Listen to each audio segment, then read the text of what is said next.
Shalom, and welcome to Lessons in Tanya, Lesson 2. If you were with us for Lesson 1, we talked about well, you should have been with us for Lesson 1 because this is a progressive study, and it's important to begin at the beginning. So in Lesson 1, just to review, we did talk about the animal soul and the Yetzer Ra, the inclination to do evil. In Lesson 2, the Tanya will begin to talk more about the Yetzer Tov and the inclination to do good. Again, I'm going to just go right into chapter 2. The second soul of a Jew is truly a part of Elohim above, a spark of the divine, if you will.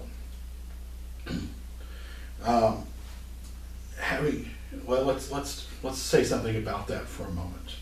First of all, as we said last week, when the Tanya talks about a Jew, it is talking about a religion. It is talking about a person who follows Judaism, just as when a Baptist talks about a Christian. Okay, so this is not a racial thing. The second soul of a Jew. Okay, we have two souls, or at least the potential for two souls.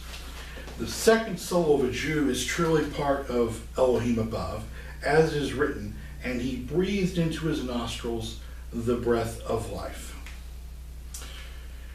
And you did breathe in that soul into me, and it is written in the Zohar, he who exhales from within him. That is to say, from his inwardness and his innermost, for it is something of the internal and innermost vitality that man emits through exhaling with force. So, allegorically speaking, have the souls of Jews risen in the divine thought, as it is written, my firstborn son is Israel. Let's talk for a moment here before we move forward to this part of Tanya, about this second soul. This is actually drawn from Zohar. And the reason we know partly that it's drawn from Zohar is that the reference to Psalm 51, which we read in chapter 1, which is referenced here in our Tanya and in the Zohar. Also, Isaiah 57:16. Okay, the Zohar says, it behooves a man to labor in the study of Torah, to strive to make progress in it daily, so as thereby to fortify his soul and his spirit. For when a man occupies himself in the study of Torah, he becomes endowed with an additional and holy soul. As it is written,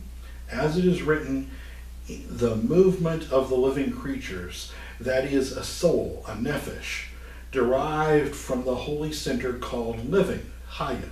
So it is with the man who does not occupy himself with the study of Torah. Such a man has no holy soul, and the heavenly holiness does not rest upon him.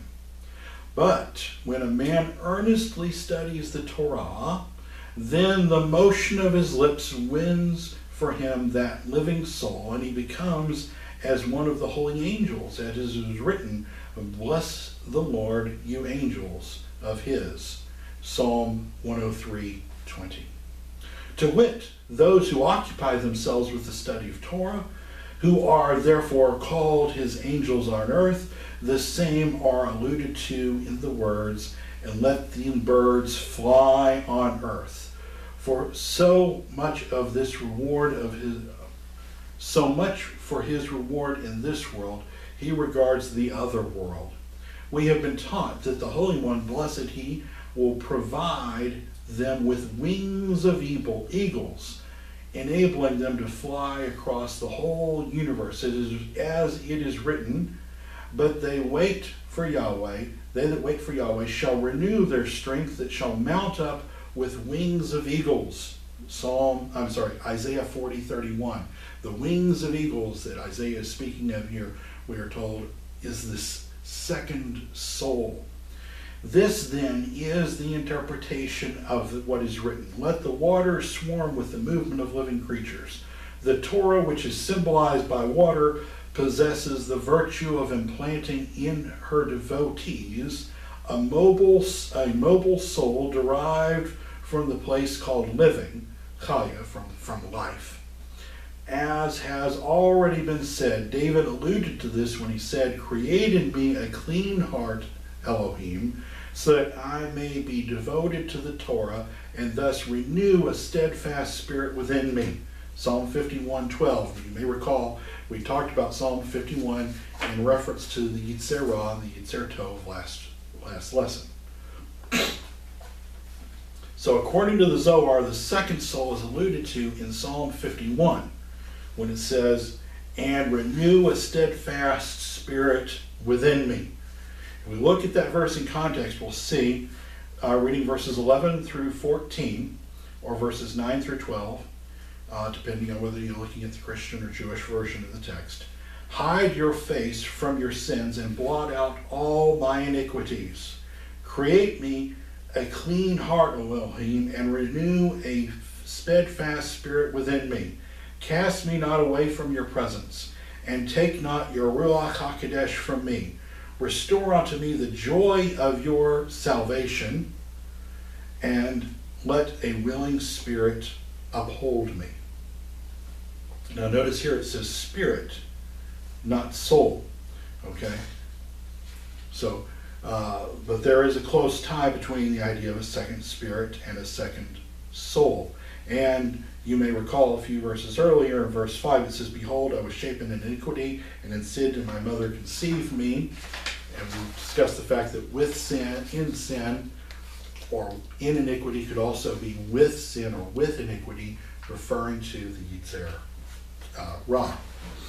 And last week we also learned when the Tanya says that when he says, my heart is vacant within me, or I don't remember the exact wording, it's referring to the Yetzer Ra that he overcame. Okay, now, so returning to our Tanya text. So, allegorically speaking, have the souls of Jews risen in the divine thought, as it is written, "My firstborn son is Israel, and you are children on to Yahweh your Elohim." These are references to the Torah, to Exodus 4:22 and Deuteronomy 14:1. And these are passages in which Israel is called the son of Yahweh. But our text of Tanya takes this a little further. The Tanya is taking this as allegorically speaking of the souls of Jews risen in divine thought. In other words, this second soul is arisen within divine thought. The second soul of the Jew then is this firstborn son of Israel.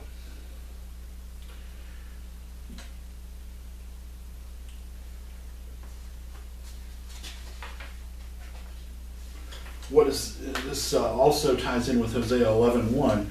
"When Israel was a child, then I loved him, and out of Egypt I called my son," which is referring back to the text that we see here in Tanya in Exodus 4:22 through 23. "You shall say to Pharaoh, thus says Yahweh, Israel is my firstborn son. I have said to you, let my son go, that he may worship me. Yet you refuse to let him go. Now I will slay your firstborn son." So Yahweh's saying, you did this to my firstborn son, then look what I'm going to do to your firstborn sons. So Israel is Elohim's firstborn son. Now, This passage is also, Hosea 11:1, is also quoted in the book of Matthew in a very interesting way. It says, and after they had departed, behold, the angel of Yahweh appeared. This is in Matthew 2:13 through 15. After they had departed, behold, the angel of Yahweh appeared to Joseph in a dream, saying, arise, take the boy and his mother, and flee you away into Egypt, and be there, and there you will stay until I return to you, for Herod is seeking to put the boy to death. And he arose and did as the angel had said to him, and took up the boy and his mother by night, and departed into Egypt. And this was until the death of Herod, to fulfill what was spoken from Yahweh by the prophet, who said, out of Egypt I have called my son, Hosea 11:1. Now here, the son that's called out is the Messiah. But if we look at Hosea 11:1 itself, it says, when Israel was a child, then I loved him, and out of Egypt I have called my son, meaning that the son is Israel. There is no contradiction. In fact, there is a direct allegorical relationship between Israel and the son of Yah, and this is apparent here in Tanya. Okay?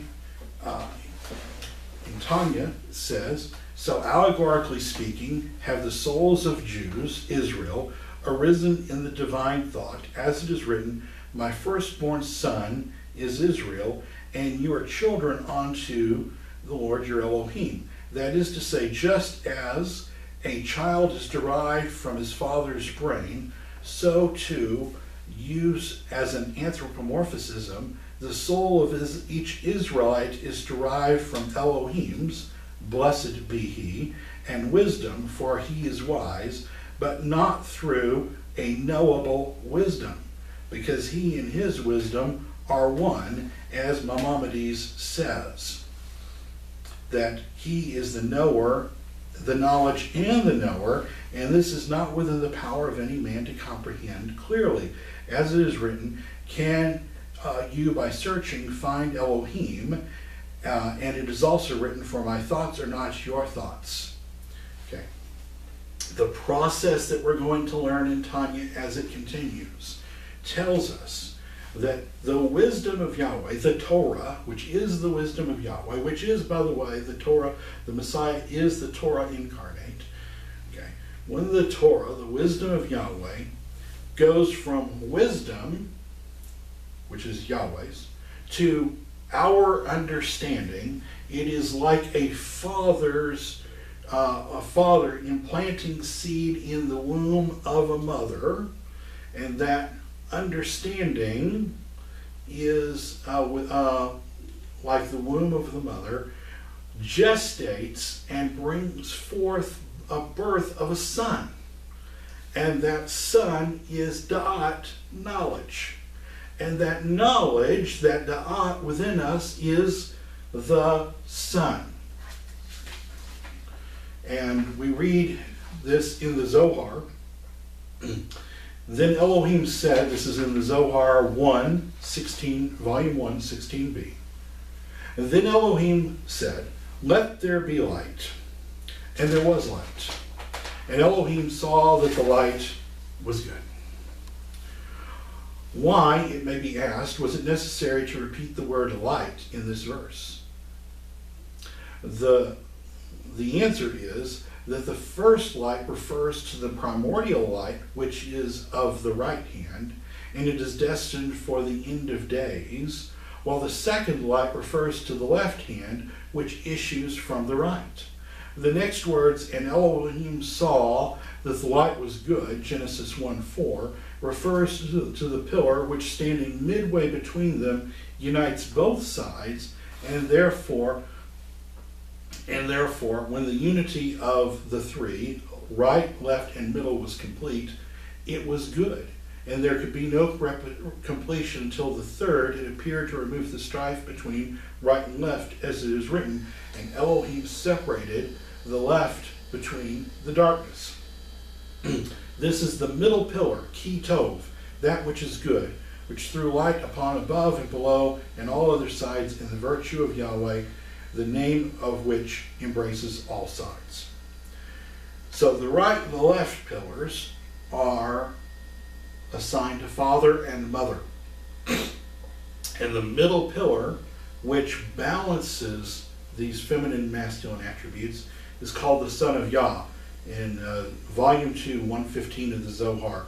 Better is a neighbor that is near than a brother far off, for the neighbor is the middle pillar in the Godhead, which is the Son of Yah. In another passage, the Zohar says, Volume 3, page 191b, we may also translate, he who withholds blessings from the Son, whom the father and mother have crowned and blessed with many blessings, and concerning whom they commanded, kiss the Son lest he be angry. Psalm 2:12, which our ancient missionary friends tell us cannot mean son in this verse, but it's interesting that our Zohar says that it does, since he is invested with judgment, or gevarah, and with mercy, chesed. So the middle pillar is the Son here again in the Zohar. And elsewhere, the Zohar says in Volume 2, page 105a, the Holy One, blessed he be he has a Son, whose glory, or whose tiferet, shines from one end of the world to another. He is a great and mighty tree whose head reaches heaven, and whose roots are set in the holy ground. And his name is Mishpar, and his place is in the uppermost heaven. As it is written, the heavens declare, Misparim, the glory, Tiferet, of Elohim. Psalm 19:1.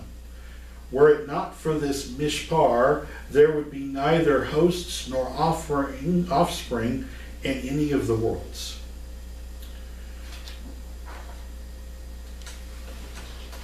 According to the Zohar, as I said, this middle pillar is the Son of Yah.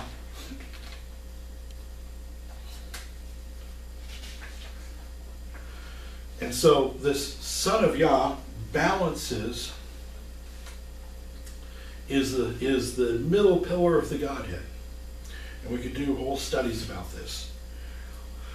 But this Son of Yah is, of course, the Messiah, as we understand it. And so, reading again from our Tanya, so allegorically speaking, have the souls of the Jews risen in divine thought, as it is written, my firstborn son is Israel, and you are children unto Yahweh your Elohim. This is to say, just as children is derived from the father's brain, so too is an anthropomorphization, for the soul of each Israelite is derived from Elohim's. Blessed be he through the wisdom, for he is wise, but not through a knowable wisdom, because he and his wisdom are one, as Maimonides says, that he is the knower, the knowledge and the knower, and is not within the power of any man to comprehend clearly, as it is written, can you by searching find Elohim, as it is written, for my thoughts are not your thoughts. So, what the Tanya is telling us here is that when the wisdom of Torah then comes into understanding, and comes into our understanding, and then that gestates into knowledge, into da'at of Torah, then that knowledge of Torah, remember now, the Messiah is the Torah incarnate, that knowledge of Torah is the Son of Yah. These are the three pillars of the Godhead. The Father, this is all talked about in the Zohar. The author of the Tanya, Rebbe Zalman, he expects his audience to know the Zohar. And so they know about these three pillars of the Godhead. They know this process. And they're understanding it. So he's saying that the Son of Yah is the Torah. The Son of Yah is not only the Torah. We internalize the Torah, as he's going to go on and tell us later. We're internalizing the Son of Yah. We're also internalizing this spark of the divine, because our soul is a chip off the old block. This second soul is a chip off the old block. This second soul, which we internalize, that becomes part of us through the internalization of the Torah, is the Son of Yah. And returning to Tanya, and though there are myriads of different gradations of souls, as with the superiority of the souls of the patriarchs and of Moses, our teacher above, the souls of our own generations who live in the period preceding the coming of the Messiah, which are the very soles of the feet compared with the brain and the head, so that in every generation there are leaders of Jews whose souls are in the category of head and brain in comparison with those of the masses and of the ignorant. Likewise are there distinctions between nefeshot, souls, and nefeshot, souls, for every soul consists of nefesh, ruach, and neshama. Okay, before we go too far here, let's pause for a moment here. First of all, because, Zalman is saying, because when we internalize the Son, and there's this allegorical relationship between the Son of Yah, and Israel, then Israel is the Son of Yah. Israel is this Son that is born, within us, the incarnation of the Torah. And therefore, the body of this Son, the Adam Kadmon, if you will, in Kabbalah, the body of Messiah, if you will, in Paul's writings. And then he goes into this allegory of different souls, different nefeshot, are actually different parts of the body. And he actually, and he says some comparable with the brain and the head, and others with the soles and the feet. Is this familiar? I think I've read this before. Didn't Paul say something like this? What did Paul say? 1 Corinthians chapter 12, verses 12 through 17. For as the body is one, and there are in it many members, and all members of the body, though they are many, are one body, so also the Messiah. So here we have Israel. Remember now, when Paul really talks about Israel, he's talking about, when he talks about the assembly, the so-called church, he's not talking about Christianity. He is talking about the assembly of Israel. Okay? So when he talks about the body of Messiah, he's talking about Israel. Okay? So there's this, the body of Messiah is Israel, because Israel and the Messiah are both the firstborn son of Yah. Okay? And so then Paul goes into talking about the parts of the body. For all of us also are immersed by one Spirit into one body, whether Jew or Aramaean, whether slave or son of freedom, and all of us drank of one Spirit. What Spirit? What one Spirit? This second soul, which is also called a spirit, we saw, that we receive, could it be? For indeed, the body is not one member, but many. For if the foot should say, because I am not a hand, I am not part of the body, because of this, is it not part of the body? Wait a minute. So some souls are feet, like we just read in Tanya, some souls are souls, S-O-L-E-S, like soles of the feet. And if the ear should say, because I am not the eye, I am not part of the body, because of this is not part of the body. If all the body were an eye, where would be the hearing? And if all of it were hearing, where would be the smelling? And now Elohim has placed every man in the members of the body as he willed. Now, if they were all one member, where would be the body? And now, there are many members, but one body. The eye is not able to say to the head, you are not in need of me, nor is the head able to say to the feet, you're not needed to me. But rather these members are supposed to be weak those members that are supposed to be weak on account of them is necessity, and those that think are despised in the body are those we increase more honor, and those that are in the modest we make them more fashion, and those members that are in us are honored do not require honor, for Eloah has tempered the body and given more honor to the member that is least. And there should be no divisions in the body, but all the members equally should care for one another. Wherefore one member hurts, all of them suffer, and if one member is praised, all members are praised, Now you are the body of Messiah and members in your place. So here we have exactly the same allegory in Paul that Rabbi Zalman is talking about, in that the souls that make up the body of Messiah, that make up this Son of Yah, the souls that make up Israel, the souls of Israel, some of them are head and some of them are soul, some of them are feet. And no doubt some of them are hands and some of them are ears and so on, just as Paul writes and just as Zalman writes. Okay, then it says, for every soul consists of nefesh, ruach, and neshama. In Hebrew, there are not two spiritual components of a man, if you will. There are three.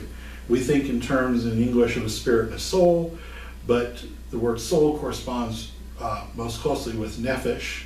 The word spirit corresponds with ruach, but then there's this thing called neshama, which some call an upper soul, so there's really three components, sometimes called in Rabbinic Judaism or in Judaism narn, which is the first letter for each of them. Nevertheless, the root of every nefesh, ruach, and neshama, from the highest of all ranks to the lowest, that is embodied within the illiterate and most worthless of all, derive, as it were, the supreme mind, which is Chachma Ilah, the supreme wisdom. So he says, even, there's all kinds of souls in the body of Messiah, and some of them might be quote-unquote illiterate and most worthless. And yet, all derive, as it were, from the supreme mind. So they're all part of the Son of Yah. They're all part of Israel. They're all part of the body of Messiah. Just like Paul is saying. The matter of this descent is analogous to that of a son who is derived from his father's brain, in that even the nails of his feet come into existence from the very same drop of semen, by being in the mother's womb for 9 months, descending degree by degree, changing continually until even the nails are formed from it. So it's what he's saying is that the divine soul within us derives from the Torah. And so it is, the Torah is divine, so the divine soul within us is divine. The Torah is the very mind of Elohim, and so this second soul within us is a spark of this mind of Elohim, which is what makes us sons of Yah ourselves, or makes us part of Israel, the collective son of Yah. Yet, after all this process, it is still bound and united with a wonderful and essential unity with its original essence and being, which was the drop as it came from the Father's brain. And even now, in the Son, the nails receive their nourishment and life from the brain that is in the head, as it is written in the Gemara. From the white of the Father's drop of semen are formed the veins and bones and nails. And we know this today as a matter of genetics, that little sperm cell has within it all the genetic material that that is the root of the veins and nails and bones and everything. It is likewise stated in connection with the esoteric principle of Adam's garments in the Garden of Eden, that the garments, were the nails derived from the cognate faculty of the brain. Okay. Here is a little bit of something that needs to be explained.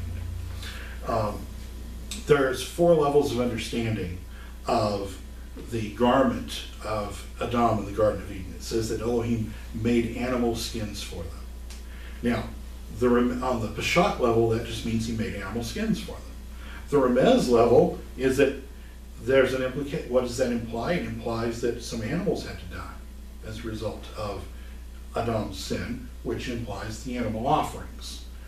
The third level of understanding is the Drash, the allegorical level of understanding, from which we could then teach about the death of Messiah to cover Adam's sin. And then we get to the Sod level of understanding, which is that he made animal skins for him. In other words, that Adam in his previous existence was a being of light before that time. And the word for fingernails in Hebrew comes from the word or, meaning light, okay? Because we're told the fingernails, when they reflect the light, they're shiny and reflect the light, they are as a reminder of what we once were, okay? And so this is what it refers to as Adam's garment. It is likewise stated in connection with the esoteric principles of Adam's garment in the Garden of Eden, that they, the garments, were the nails derived from the cognitive faculty of the brain, so as it were, is it eventually true of the root of every nefesh, ruach, and neshama in the community of Israel on high, in descending degree by degree through the descent of the worlds of Atzilut, Beriah, creation, formation, and Asiyah, action. There's a whole teaching on this about the four worlds that are above our world, the three worlds above our world, because the world we live in is called the world of action. These are the stages of creation. Essentially, if you were able to travel to Elohim, since everything is now for him because he is timeless, then you would pass through this world as it existed in each of its stages of creation on your way back to him. And so each of these worlds still exists, if you will, in another dimension, another reality. So the three stages of creation were emanation, creation, formation, and then the world of action that we live in. From this blessed wisdom, as it is written, you have made them all with wisdom. The nefesh, ruach, and neshama of the ignorant and unworthy come into being. Nevertheless, they remain bound and united with a wonderful and essential unity with their original essence and entity, namely the extension of Chachma Ilah, the supernal wisdom. Inasmuch as the nurture and life of the nefesh, ruach, and neshama of the ignorant are drawn from the nefesh, ruach, and neshama of the saints and sages, the heads of Israel in their generation. This explains the comment of our sages on the verse, and to cleave unto him. The word cleave is devakus, or devakut, devakus in Ashkenazi pronunciation, devakut in Sephardic and in biblical pronunciation, which is to cleave unto Yahweh, which is what Hasidism is really all about. He who cleaves onto a scholar, i.e. a scholar of the Torah, he is deemed by the Torah as if he has become attached to the very Shekinah. In other words, when you latch onto your Torah teacher. Now, this is not in the sense of worshiping man. It means that you're receiving Torah from him, so you're latching onto the Torah that you are receiving from your teacher. For through attachment to the scholars, the nefesh, ruach, and neshama of the ignorant are bound up and united with their original essence and their root in the supernal wisdom. And he and his wisdom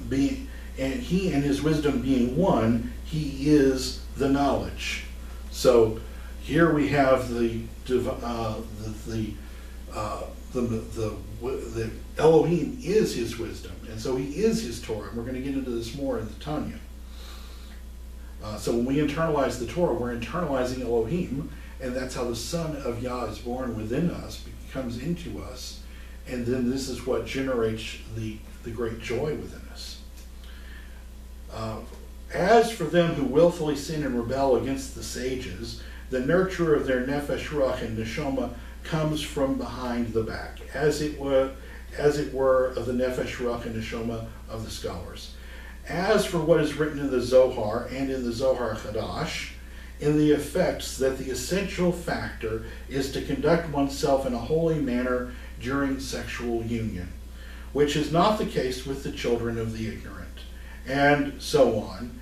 It is to be understood as meaning that since there is not a nefesh, ruach, and neshama, which is not a garment of the nefesh of the father's and mother's essence, and all the commandments that it fulfills are all influenced by that garment, and even the benevolence that flows to one from heaven is all given through that garment. Hence, through self-sanctification, one will cause to descend for the neshama of one's child, a holy garment, and whoever's great a soul it may still be, it still needs the Father's sanctification.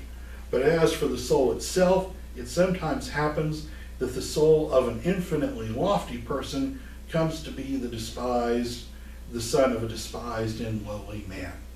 In other words, there is no predestination. Sometimes a despised and lowly man has a lofty son. All this has been explained by Isaac Luria of blessed memory in the Likutei Torah on Parshat Vayara in the Tami HaMitzvot in Parshat Bereshit.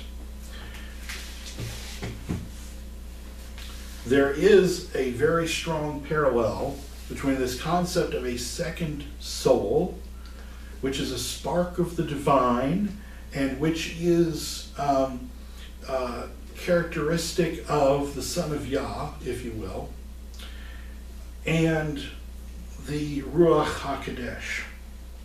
The Ruach HaKodesh also comes to help us overcome, for example, the Yetzer Ra.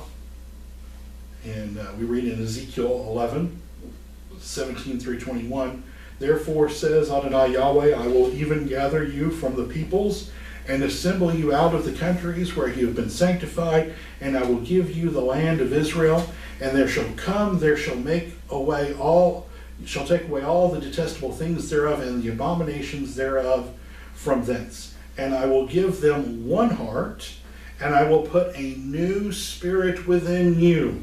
This is the same thing as this second soul. "And I will remove the stony heart out of their flesh, and will give them a heart of flesh.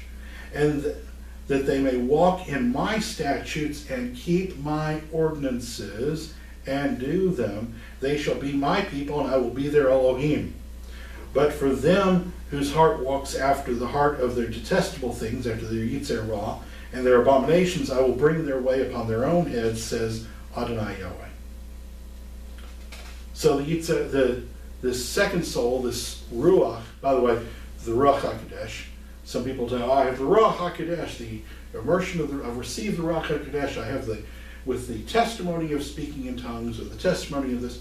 Interesting, what we have here is that you could have the Ruach HaKodesh, actually the true testimony of the Ruach HaKodesh is walking in statutes and keeping ordinances. So you could say, I have the baptism of the Holy Spirit with the testimony of walking in statutes and keeping ordinances. Okay. Ezekiel 36, verses 25 through 27. "I will sprinkle clean water upon you. You shall be clean from all your uncleanness." Notice the strong parallel with Psalm 51. "And from all your idols I will cleanse you. A new heart also will I give you, and a new spirit will I put within you. And I will take away the stony heart from out of your flesh, and I will give you a heart of flesh.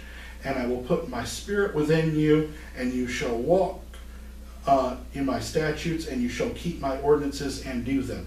Now remember, we're talking about spirit here. We talked about soul before, but here's the catch. Zalman points out that when he's really talking about soul, he's talking about nar, nefesh, ruach, and neshama. So there is a ruach within this second soul and a nefesh within this second soul. He's really talking about a whole set here of nefesh, ruach, and neshama. Our Messiah taught us in Yochanan 16:13a, "But when the Spirit of truth has come," by the way, remember that term Spirit of truth from the Dead Sea Scrolls and the Manual of Discipline in this very same context. "But when the Spirit of truth has come, she will lead you in all truth." Yes, in the Aramaic it's she. "For she will not speak from the mind of the nefesh."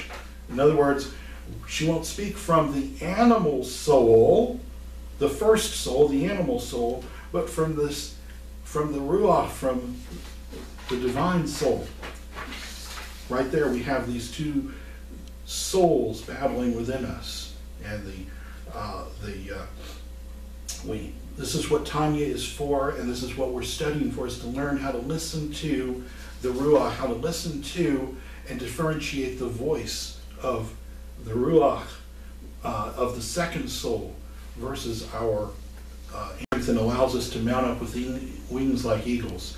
In Isaiah 40 verse 31 is that we also read in the Zohar, but they that wait for Yahweh shall renew their strength. They shall mount up with wings of eagles. They shall run and not be weary. They shall walk and not faint. In closing, I would like to read from Ramban's commentary on Deuteronomy 29 verse 6. And it's directly pertinent to this concept of the Yitzer Tov and how the Yitzer Tov overcomes our Yitzer Ra. Ramban, Rabbi Moshe ben Nachman, wrote one of the most authoritative commentaries on the Torah. It says, "And Yahweh your Elohim will circumcise your heart." Deuteronomy 30 verse 6. It is this which the rabbis have taught: if someone comes to purify himself, they assist him from on high. The verse assures you that you will return to him with all your heart, and he will help you. The following subject is very apparent from Scripture. Since the time of creation, man has had the power to do as he pleased, to be righteous or wicked.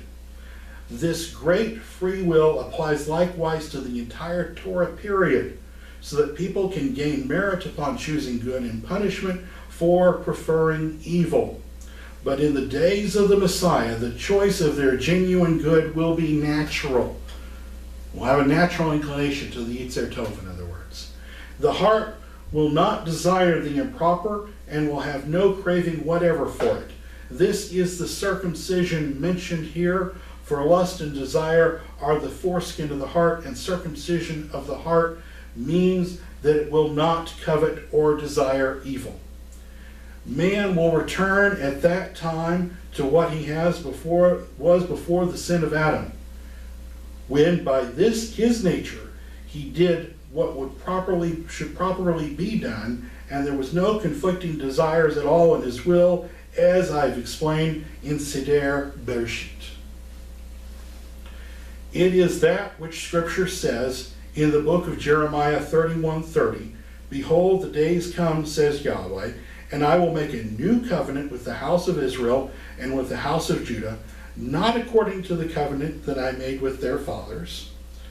But this is the covenant that I will make with the house of Israel after those days, says the Eternal. I will put my Torah in their inward parts, and in their hearts I will write it." This is the reference to the annulment of the evil inclination, the Yitzer Ra, and to the natural performance by the heart of the proper function. Therefore, Jeremiah said further, "I will be their Elohim, and they will be my people, saying, Know Yahweh, for they shall all know me, from the least of them to the greatest of them. For it is known that the imagination of a man's heart is evil from his youth, and it is necessary to instruct him, but at that time it will not be necessary to instruct them to avoid evil, from their evil inclination will be completely abolished. So it is declared by Ezekiel, as we read earlier, a new heart will I give you, and a new spirit will I put within you, and I will cause you to walk in my statutes." This is what Tanya is about, and this is what Paul writes about, and this is why we're studying them together. The new heart alludes to man's nature, and the new spirit to the desire and will, and it is this which our rabbis have said, "And the year draws nigh when you shall say, I have no pleasure in them. These are the days of the Messiah, as they will offer opportunity neither for merit nor for guilt. For in the days of Messiah there will be no evil desire in man, nor guilt in them, for merit and guilt are dependent upon desire." So this is what we learned from Lesson 2 in Tanya, from the second chapter of Tanya. And I hope that you will join us again next study when we have Lesson 3 and we study and learn what we can learn from chapter 3 of the Tanya. Shalom.